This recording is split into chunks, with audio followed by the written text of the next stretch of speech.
مساء الخير، عاملين ايه؟ حلقة جديدة في برنامج خط الستة. طبعا اللغط اللي داير الاهلي هيلعب ازاي قدام الزمالك. الزمالك متفوق. الزمالك الماتش الاخير والماتش اللي يمكن اللي قبله في ماتش فيوتشر كان كويس شوية. ماتش الاتحاد كان الاداء عالي.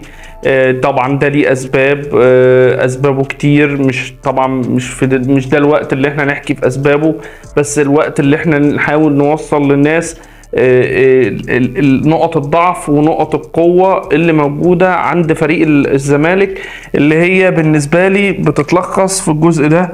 الدايرة دي، الدايرة الكبيرة دي، لو انت قدرت تتخطاها كدايرة، هي الجزء ده هو نقطة قوة الزمالك، وفي نفس الوقت هو نقطة قوة ضعف الزمالك.